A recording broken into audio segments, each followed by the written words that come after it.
खबर पर रहना चाहते हैं आगे तो डाउनलोड कीजिए एबीपी लाइव ऐप। नमस्कार, गुड मॉर्निंग। एबीपी न्यूज पर आपका स्वागत है। आपके साथ मैं हूं आदर्श झा। देखिए, बुलेटिन की शुरुआत करेंगे कोरोना से जुड़ी एक बहुत बड़ी खबर से। कोरोना वैक्सीन बनाने वाली कंपनी फाइजर ने वैक्सीन इमरजेंसी आवेदन ने डीजीसीआई यानी drugs controller general of India को अपना आवेदन दिया है और इस तरह फाइजर इंडिया भारत में कोरोना वैक्सीन के आपातकालीन इस्तेमाल की इजाजत मांगने वाली पहली दवा निर्माता कंपनी बन गई है। बता दें कि फाइजर को पहले ही ब्रिटेन और बहरीन में इमरजेंसी इस्तेमाल की मंजूरी मिल चुकी है और इस लिहाज से अगर इस खबर को देखें तो भारत के लिए बहुत अच्छी खबर है, क्योंकि लगातार कोशिशें हो रही हैं। भारत में भी अगले हफ्ते से फाइजर वैक्सीन का टीकाकरण शुरू हो जाएगा और रूस की जो वैक्सीन है स्पुतनिक ने शनिवार को ही अपना टीकाकरण अभियान शुरू कर दिया है। तो भारत में तैयार हो रही ऑक्सफोर्ड की वैक्सीन एस्ट्राजेनेका ने भी भारत में इमरजेंसी इस्तेमाल के लिए आवेदन कर सकती है। अभी अमेरिका की मॉडर्ना वैक्सीन को सबसे असरदार बताया जा रहा है। ट्रायल में इसके नतीजे 94% तक रहे हैं। आपको बताते हैं कि फाइजर वैक्सीन जो है भारत के लिए अहम क्यों है। कोरोना के खिलाफ लड़ाई में आ गई है खुशखबरी। ये गुड न्यूज आई है ब्रिटेन से, जहां फाइजर और बायोएनटेक कंपनी की बनाई कोरोना वैक्सीन को इस्तेमाल की मंजूरी मिल गई है। फाइजर कंपनी के बाद खुद ब्रिटेन के प्रधानमंत्री बोरिस जॉनसन ने प्रेस कॉन्फ्रेंस कर ये ऐलान किया है। पूरी दुनिया में कई सारी वैक्सीन का ट्रायल चल रहा है और बहुत सी कंपनियों की वैक्सीन अप्रूवल की स्टेज तक पहुंच गई हैं। इसी कड़ी में यूके ने फाइजर और बायोएनटेक कंपनी की वैक्सीन को मंजूरी दे दी है। ये मंजूरी ब्रिटेन की MHRA यानी medicine and health care products regulatory agency ने दी है। वैक्सीन लगाने के लिए ब्रिटेन ने एडवांस तैयारी की हुई है। पूरे देश भर में 50 हॉस्पिटल्स बनाए गए हैं और जरूरतमंदों को वैक्सीन मुहैया कराएंगे। ब्रिटेन में किसे सबसे पहले टीका लगेगा, इसके लिए वरीयता की 10 कैटेगरी बनाई गई हैं। वैक्सीन सबसे पहले और कर्मचारियों को दी जाएगी। इसके बाद 80 साल से ऊपर के बुजुर्ग और स्वास्थ्य कर्मियों का नंबर आएगा।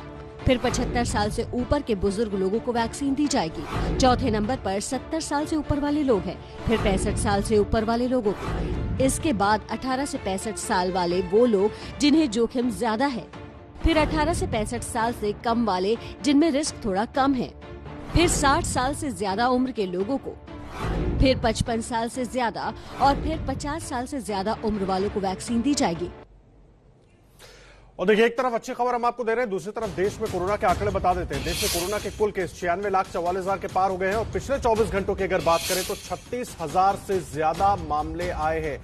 24 घंटे में देश भर में कोरोना से 482 लोगों की मौत हुई है। ये इस वक्त की बड़ी खबर हम आपको दे रहे हैं। कोशिश एक तरफ हो रही है कि वैक्सीन को जल्द से जल्द लोगों तक पहुंचाया जाए, दूसरी तरफ मामले बढ़ते हुए 96,44,000 के मामले हो गए हैं और 36,000 मामले पिछले 24 घंटे में आए हैं। और खबर देखिए, खबर को समझिए। खबर इसलिए बड़ी हो जाती है वैक्सीन से जुड़ी हुई, क्योंकि 36,000 मामले पिछले 24 घंटे में आए हैं और वैक्सीन की जरूरत पूरे देश में, पूरी दुनिया में लोगों को है और कोशिश ये हो रही है कि जल्द से जल्द वैक्सीन उन तक पहुंचाई जाए। और इस वक्त अच्छी खबर ये आ रही है कि फाइजर ने इमरजेंसी इस्तेमाल के लिए भारत में भी इजाजत मांगी है। हमारे साथ प्रफुल्ल श्रीवास्तव भी मौजूद हैं, हमारे संवाददाता न्यूयॉर्क से। डॉक्टर धीरज कौल हमारे साथ मौजूद हैं और एम्स के पूर्व निदेशक डॉक्टर MC मिश्रा भी हमारे साथ जुड़े हुए हैं। लेकिन सबसे पहले रुक करेंगे प्रफुल्ल श्रीवास्तव का। प्रफुल्ल, फाइजर की जो वैक्सीन है उसको लेकर पूरा अपडेट क्या है और अगर इमरजेंसी इस्तेमाल की इजाजत मांगी गई है तो इसमें कितना वक्त लग सकता है सरकार की तरफ से?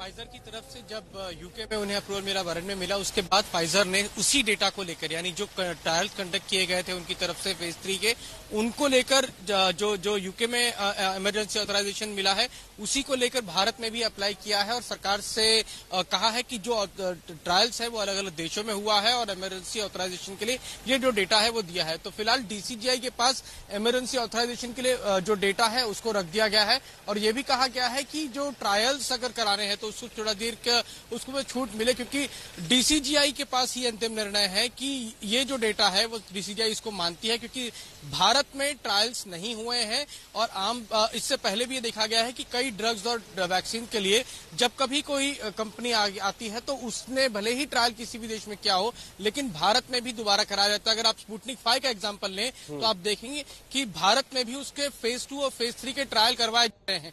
तो ये डीसीजीआई के ऊपर अब निर्भर करता है कि वो उस डेटा को मान लेता है और इमरजेंसी ऑथराइजेशन दे देता है, या फिर वो दोबारा से फाइजर से ये कहे कि आप फेज 3 का ट्रायल और फेज 2 और फेज 3 का ट्रायल एक साथ भारत में कंडक्ट करा के इसका ऑथराइजेशन ले सकते हैं। तो फिलहाल गेंद जो है वो पूरी तरह से डीसीजीआई के पाले में है।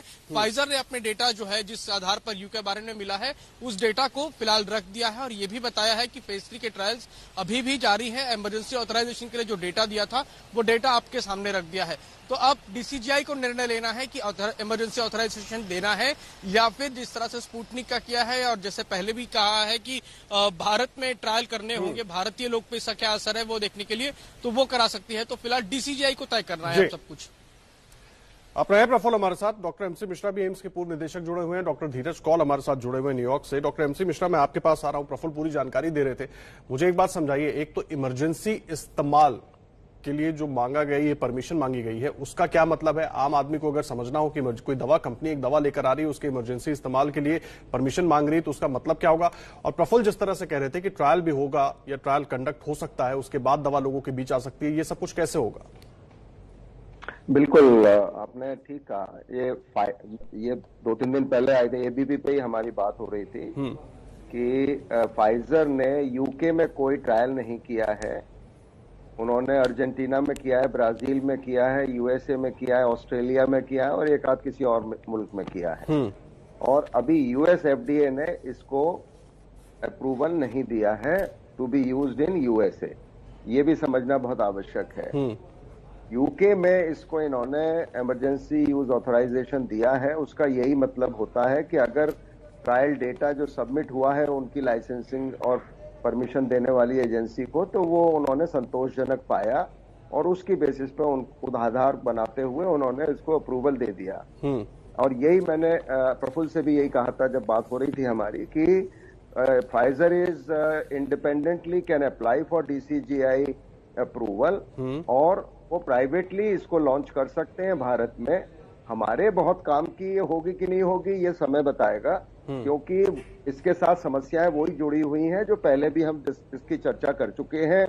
Maintenance of cold chain and cost, ये दो बड़ी इसकी समस्याएं। दूसरे, भारत में इसका परीक्षण नहीं हुआ है, अब हम लोगों पे अभी इसका नहीं हुआ है।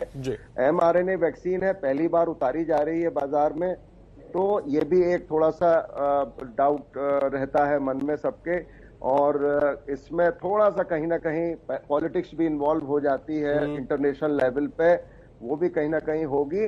लेकिन हाँ, वो अपना डेटा सबमिट कर दें डीसीजीआई को, डीसीजीआई अपनी समिति बना के उसका निरीक्षण कर लेंगे, परीक्षण कर लेंगे, उस डेटा की एनालिसिस कर लेंगे और अगर वो इसको संतोषजनक पाते हैं तो इनको परमिशन दे दी जाएगी। नहीं पाते हैं तो इनको कहा जाएगा भाई ट्रायल करिए, और ट्रायल यहाँ पे भारत में भी करिए before they are allowed to import the vaccine and putting with the chemist, and लोग उसको अपना पर्सनल लेवल पे प्राइवेटली उसको लगवा सकते हैं। जैसे बहुत सारी और चीजें होती हैं जो इसी दायरे में आती हैं, इस्तेमाल की जो होती हैं। जी डॉक्टर साहब, आप रहे हमारे साथ। डॉक्टर धीरज कौल भी हमारे साथ न्यूयॉर्क से जुड़े हुए। डॉक्टर धीरज कौल, आप सुन रहे थे डॉक्टर एमसी मिश्रा को। अभी भी गुड न्यूज जरूर है, लेकिन कई सारी चीजें और जुड़ी हुई हैं इसके साथ जिनको देखना बहुत जरूरी है और डीसीजीआई उन पर पहले नजर रखेगा, उसके बाद ही मंजूरी देगा। नमस्कार, thank you for having me on your show. बिल्कुल सही बात पहले भी डॉक्टर साहब ने अभी मेंशन की और मैं भी आपके शो पे कई दिनों से बोल रहा हूँ। बिल्कुल नया प्लेटफॉर्म है, अनटेस्टेड है। और एफडीए अभी रिसेंटली 10 दिन पहले हमारे यहाँ हेल्थ कमिश्नर जो भारत में हेल्थ मिनिस्टर जिसको बोलते हैं, हेल्थ सेक्रेटरी, उनको व्हाइट हाउस ने तलब भी किया। तो उन्होंने बोला था जितना टाइम साइंस को लगेगा उतना टाइम लगेगा। 10 दिसंबर को उनकी मीटिंग है और जिस हिसाब से डाटा है उनकी एफिकेसी 50% देख रहे थे, तो डाटा काफी सेफ है। यहाँ पे सब्जेक्ट के ऊपर ट्राई किया गया है, प्लेसिबो भी दिया गया है और वैक्सीन का ग्रुप भी दिया गया है। और ये जान के अगर आप डाटा को डाइसेक्ट करेंगे तो आप देखेंगे काफी सेफ है। और मेरे अकॉर्डिंगली जैसे कि यूके में अप्रूवल आया है, यूएस में भी आने का बहुत बहुत चांस है। लेकिन ये बात बिल्कुल सही है, हर कंट्री का अपना मानक होता है, अपनी ऑर्गेनाइजेशन होती है जो आंसरेबल होती है उसके लोगों को, संवैधानिक ऑर्गेनाइजेशन डीसीजीआई, और वो अपने हिसाब से इसको स्टडी करेगी। लेकिन मैं बस एक ही चीज एक्सपेक्ट करता हूं और होप करता हूं कि जो भी वो डिसीजन ले, पॉजिटिव या नेगेटिव, उसमें रेगुलर टाइम्स, क्योंकि ये पेंडेमिक है, रोज 500-600 लोग भारत में भी मर रहे हैं, पूरे वर्ल्ड में हजारों की तादाद से मर रहे हैं। तो अगर वो देख रहे हैं डाटा अच्छा है, और ये जानना जरूरी है यूके की ऑर्गेनाइजेशन MHRA के काफी हाई स्टैंडर्ड्स हैं, ऑल्दो FDA के भी बहुत बहुत हाई स्टैंडर्ड्स हैं। तो अगर FDA से भी अप्रूवल मिलता है, MHRA से भी मिल चुका है, तो फिर देखना जरूरी होगा कि हम इसे अप्रूव करें या ना करें। लेकिन उस प्रोसेस को लंबा खींच के डिले करना थोड़ा सा अनप्रैक्टिकल होगा, बिकॉज आपके सामने टाइम की कॉस्ट लाइव्स है। और दूसरी बात ये जानना है कि फाइजर की प्रैक्टिकलिटी, जैसे मैं बहुत महीनों से आपके शो में बता रहा हूँ, इंडिया में बहुत लिमिटेड है। ऑल्दो उन्होंने वो -70 डिग्री से पार आने के लिए सॉलिड कार्बन डाइऑक्साइड, जिसे हम ड्राई आइस बोलते हैं, उसको बॉक्सेस में रख के, और सुपर रेफ्रिजरेटर अमेरिका में ऑलरेडी अलग अलग फार्मेसीज के सामने आ चुके हैं, जिनकी एक अपडेटेड कॉस्ट $10,000 के करीब पड़ती है। और ऑपरेशन रैप स्पीड, जो प्रेसिडेंट ट्रंप ने इसको स्पीयरहेड किया था और वाइस प्रेसिडेंट ने उसे लीड किया था, उसके अकॉर्डिंगली $10.8 बिलियन इन कंपनीज को दे दिए जा चुके हैं। तो कंपनीज के पास पैसा है और अभी स्टिमुलस आने वाला है। तो हम देख रहे हैं कि फाइजर यूएस में भी अगर 11 को अप्रूव हो जाए तो 16-17 से लगनी शुरू हो जाएगी। और यूएस के लिए फाइजर ने तकरीबन 7 मिलियन डोजेज ऑलरेडी रखी हुई हैं, और अगले साल इनका गोल है 1.2 बिलियन डोजेज बनाना। तो काफी आगे बढ़ चढ़ के आ रहे हैं। और भारत की प्रैक्टिकलिटी मेट्रो सिटीज में कितनी है, ये आई एम श्योर गवर्नमेंट बहुत अच्छा काम कर रही है, वो इसे देखेगी। मेट्रो सिटीज में, रूरल में तो इसको बिल्कुल देखना होगा डॉक्टर साहब, इसको बिल्कुल देखना होगा। मैं इसलिए प्रफुल्ल के पास एक बार प्रफुल्ल का रुख कर रहा हूं। प्रफुल्ल, मुझे एक बात बताइए, जो सवाल डॉक्टर धीरज कौल उठा रहे हैं, जिस तरह की तैयारी एक तो हमारी होनी चाहिए, और दूसरा मैं DCGI की बात कर रहा हूं कि ये जो इमरजेंसी यूज ऑथराइजेशन मांगा गया है, अगर इसमें हम ट्रायल फेज में जाते हैं, DCGI कहती है कि हम पहले ट्रायल देखेंगे, तो इसमें कितना वक्त लग सकता है? क्योंकि कोशिश सबकी है कि जल्द से जल्द सब कुछ हो जाए, लेकिन जो ट्रायल फेज है वो तो अपने वक्त पर ही पूरा होगा। बिल्कुल, देखिए ट्रायल में जितना वक्त लगता है उतना वक्त लगेगा। हालांकि इस पेंडेमिक में हमने देखा है कि किस तरह से तेजी से ट्रायल हो रहे हैं, क्योंकि वैक्सीन के ट्रायल में 2 से 3 साल लग जाते हैं, लेकिन इस समय आप देखें तो बहुत तेजी से ट्रायल चल रहे हैं। तो अगर मान लीजिए कि DCGI ये कहता है कि आप फेज 3 के ट्रायल कर लीजिए, तो 6 महीने का कम से कम वक्त लग जाएगा इसमें। और 6 महीने के ट्रायल का मतलब है कि जब अनुमति मिलेगी उसके बाद पेशेंट रिक्रूट करना, यानी वॉलंटियर रिक्रूट करना, हॉस्पिटल्स का चयन करना, वैक्सीन वहां पहुंचाना, और उसके बाद पूरी स्टडी एक होगी और एनालिसिस रिपोर्ट आएगी। उसके बाद दोबारा से DCGI के पास जाना पड़ेगा। तो अगर DCGI ये कहता है कि आप दोबारा से ट्रायल पे जाइए, तो कम से कम 7 से 8 महीने का कम से कम वक्त है, जो ये मैं बता रहा हूँ, इस दौरान लग सकता है। क्योंकि ये जो पूरा प्रोसेस है, क्योंकि 2 शॉट लगने हैं, 2 टीके लगेंगे इंट्रामस्कुलर, तो वक्त लगेगा। उसके उनको अध्ययन किया जाएगा, जिनको ये दिया जा रहा है उसकी रिपोर्ट आएगी, और वो रिपोर्ट सबमिट की जाएगी, उस आधार पर फिर उसको आगे बढ़ेगा। तो ये पूरा वक्त जो है 6 से 9 महीने का हो सकता है।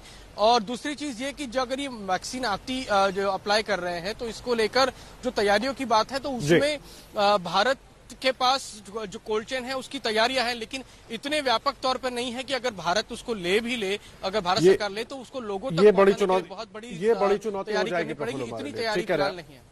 ये बड़ी चुनौती हो जाएगी। डॉक्टर MC मिश्रा हमारे साथ जुड़े हुए। डॉक्टर MC मिश्रा, मुझे एक बात बताइए, US, UK और भारत 3 अलग अलग कंडीशंस हैं। ऐसे में इमरजेंसी ऑथराइजेशन तो मांगा गया है, लेकिन जब दवा आती है उसके बाद ट्रायल है, उसके बाद सबसे बड़ी जो दिक्कत आने वाली है वो ये है कि कैसे हम इसको लोगों तक पहुंचाएंगे, या इंफ्रास्ट्रक्चर को कैसे डेवलप करेंगे कि दवा को सही तरीके से सही वक्त पर लोगों को पहुंचा दे। ये बड़ी चुनौतियां होंगी सरकार के सामने। कर रहे थे 2 से 8 डिग्री के कोल्ड चेन मेंटेन करने की, जो कोवैक्सीन के लिए या कोविशील्ड के लिए चाहिए।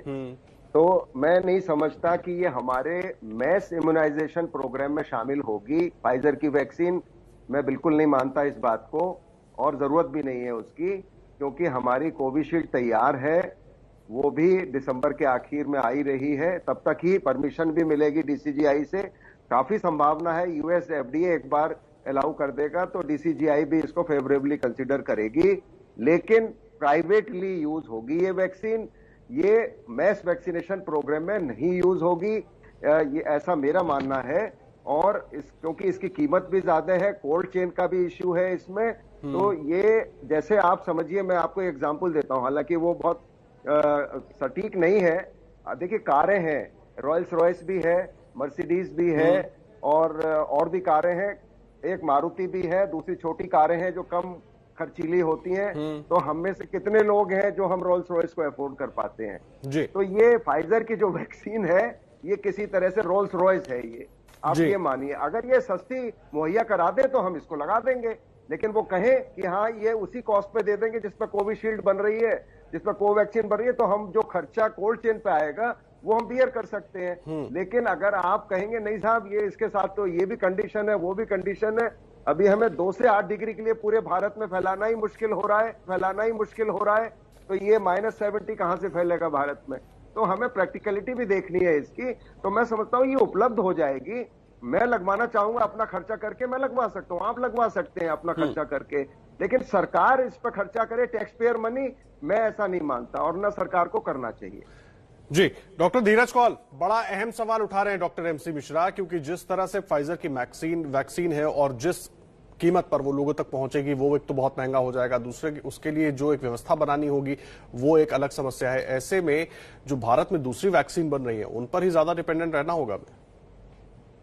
देखिए, डॉक्टर मिश्रा ने भी बहुत अच्छे से समझाया और मैं 1 मिनट लेके समझाना चाहूंगा कि देखिए, एक वैक्सीन पूरे वर्ल्ड के ग्लोब को कवर कर नहीं पाएगी जब तक हम 70 से 60% आबादी को एक कंट्री की और मेनी कंट्रीज, क्योंकि वर्ल्ड अब 1918 का दुनिया नहीं है, 4 घंटे में आप देश बदल लेते हैं, बहुत तेजी से एक वायरस दूसरी जगह से फैला, आपने देख लिया। जब तक पूरे ग्लोबली इसको वैक्सीनेट ना हो तब तक इसका समाधान नहीं है। और ग्लोबल वैक्सीन ना फाइजर दे पाएगी ना मॉडर्ना दे पाएगी। एक तो कॉस्ट बहुत बड़ा है, दोनों का डिफरेंस, दूसरा टेम्परेचर, प्रोक्योरमेंट, मल्टीप्लिकेशन, और जहां पे आप लगाते हैं उस टेम्परेचर, ये जानना जरूरी है कि जैसे मैंने पहले भी बताया, आपके फाइजर की -70 डिग्री टेम्परेचर, फिर उसकी शेल्फ लाइफ, अगर आपने बॉक्स से निकाल लिया तो 5 दिन तक रह सकती है और 6 घंटे रूम टेम्परेचर पे, उसके बाद वो mRNA वैक्सीन है, डीनेचर होनी शुरू हो जाएगी, काम नहीं करेगी। तो नंबर 1। नंबर 2, ये जरूर जानना है कि प्राइवेट सेक्टर अगर उसे लगाना चाहे लगवा सकता है, लेकिन सेकंड डोज अपने सही टाइम पे 3 हफ्ते के बाद लगाना बहुत बहुत जरूरी है, उनका प्रोटोकॉल है। अगर आप उसे भंग करेंगे तो आपको उतनी एफिकेसी नहीं मिलेगी वैक्सीन की। नंबर 2, 14 दिन के बाद हम देख रहे हैं कि एंटीबॉडी टाइटर उसका हाई है। तो अगर मैं रिक्वेस्ट करना चाहूंगा कि जो भी ऑर्गेनाइजेशन भारत में अप्रूव करे वो मेक श्योर करे, क्योंकि अमेरिका में आर्टिफिशियल इंटेलिजेंस हम यूज करेंगे एप्स के through to target people, to send them reminders, तो उस तरह से। लेकिन भारत के लिए, जो कि मैं बार बार आपके शो पे 2-3 महीने से बता रहा हूं, एस्ट्राजेनेका ऑक्सफोर्ड की जो वैक्सीन है जो 2 से 8 डिग्री तक रहती है, और उसका भी डाटा काफी अच्छा आया है, 62% एफिकेसी और 90% एफिकेसी, 2 डिफरेंट एक्सीडेंटल आर्म्स में। फ्लू वैक्सीन हम 65% एफिकेसी पे देते हैं, उसकी कॉस्ट भी कम है, $3 1 शॉट, $6 2 शॉट। क्यों है ये जानना जरूरी है, क्योंकि एस्ट्राजेनेका ने मार्च अप्रैल में अनाउंस कर दिया था कि हम इससे पैसे नहीं कमाएंगे, लेकिन मॉडर्ना और फाइजर ने नहीं किया था। उनके ऊपर बहुत प्रेशर है, क्योंकि कोवैक्स जो इंटरनेशनल ऑर्गेनाइजेशन है उसको प्रोक्योर करना है एस्ट्राजेनेका को भी।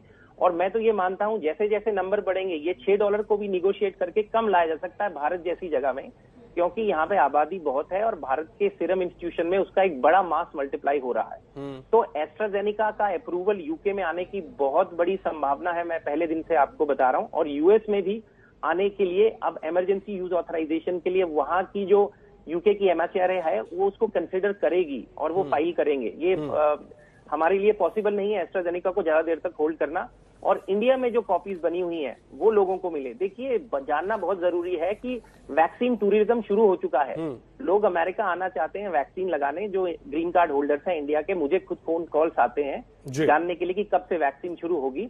तो कहीं इस वजह से कि एक आदमी गरीब है उसको वैक्सीन ना मिले, साइको सोशल डिस्क्रिपिटेंसी एक वैक्सीन के अंदर ना आए, गरीब आदमी आखिरी कतार तक ना पहुंच जाए वैक्सीन में, इसका संज्ञान हर गवर्नमेंट को लेना चाहिए। और भारत सरकार बहुत अच्छा काम कर रही है। कॉस्ट इफेक्टिव वैक्सीन, मुझे जैसे डॉक्टर साहब ने बताया, एस्ट्राजेनेका बिल्कुल नंबर 1 कंटेंडर है, और हमें पब्लिक में अवेयरनेस फैलानी चाहिए कि वैक्सीन जरूर लगाएं। जैसे अमेरिका में एक नेगेटिव सेंटिमेंट भी है वैक्सीन की तरफ, रिस्क वर्सेस बेनिफिट समझाइए, और वैक्सीन हमें लगानी चाहिए, बिल्कुल लगानी चाहिए। और शायद आ रहे हैं, एक कंटेंडर मैं बोलना चाहूंगा आ रहा है अगले साल, जो कि ओरल वैक्सीन होगी, पिल फॉर्म में, एक टैबलेट लीजिए और फिर एक सेकंड टैबलेट लीजिए, और Amazon की उसके साथ बातें चल रही हैं कि वो ऑर्डर कर सकेंगे, लेकिन एंड ऑफ 2021, उसमें काफी देर है अभी उसमें वक्त है। लेकिन अच्छी खबर यह है कि कम से कम वैक्सीन पर काम बहुत तेजी से दुनिया भर में चल रहा है, और फाइजर ने भी इमरजेंसी ऑथराइजेशन की डिमांड की है, तो जो लोग लगवा सकते हैं, जिस तरह से डॉक्टर एमसी मिश्रा कह रहे थे, कम से कम उनको इसका फायदा मिल सकता है। हालांकि जो दूसरी वैक्सीन भारत में तैयार हो रही है युद्ध स्तर पर, उनके भी जल्द लोगों के बीच आने की पूरी संभावना है, और ऐसे संकेत सरकार की तरफ से भी बार बार दिए जा रहे हैं। आप सबका बहुत शुक्रिया, प्रफुल्ल आपका भी, डॉक्टर एमसी मिश्रा, डॉक्टर धीरज कौल, बहुत धन्यवाद हमारे साथ इस पूरी चर्चा में जुड़ने के लिए। तो वैक्सीन का इंतजार बहुत जल्द खत्म होने वाला है, इस बीच